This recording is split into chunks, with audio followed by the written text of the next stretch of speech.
Söban nəql eləyir. Deyir, Peyğəmbərlə, Allah Rəsulü ilə neçə nəfər gedirdik bir yerə. Olur da insanlar görsə neçə nəfər gedirlər hansısa bir ünvana. Söban nəql eləyir. Deyir, biz bir dəstə insan Allah Rəsulü ilə gedirdik bir yerə. Yolumuz qəbristandan düşdü. Həzrət qəbirlər arasında biraz dayandı. Sonra yoluna davam elədi.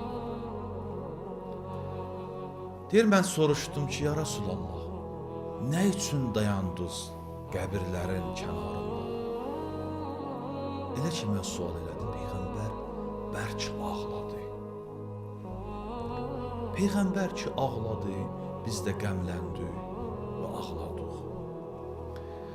Sonra Həzrət buyurdu, ey Söban,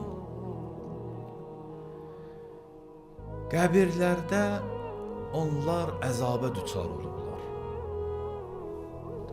O qədər əzabə düçar olublar ki, mən onların nalələrin eşidirdim. Ürəyim onlara yandı, rəhmə gəldim. Allahdan istədim ki, onların əzabını yüngülləşdirsin. Allah da qəbul etdi, onların əzabını yüngülləşdirdi. Sonra Həzrət buyurdu, ey Söban, əgər onlar Rəcəb ayında oruç tutsaydılar, indi qəbirlərində bu cür əzabə düçar olmazdılar. Ərz elədim, ya Rasulallah, Rəcəb ayının orucu və Rəcəb ayının ibadəti insanı qəbr əzabından saxlayar. Buyurdu, bəli, and olsun Allaha ki, məni haqq olaraq Peyğəmbər seçib göndəribdi.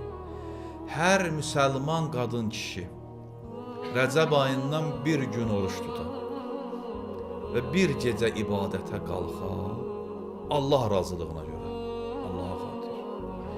Allah onun namı əmalında, əməl dəftərində 1000 ilin ibadətin yazar. Bütün bu 1000 ilin gündüzləri oruc, gecələri ibadət.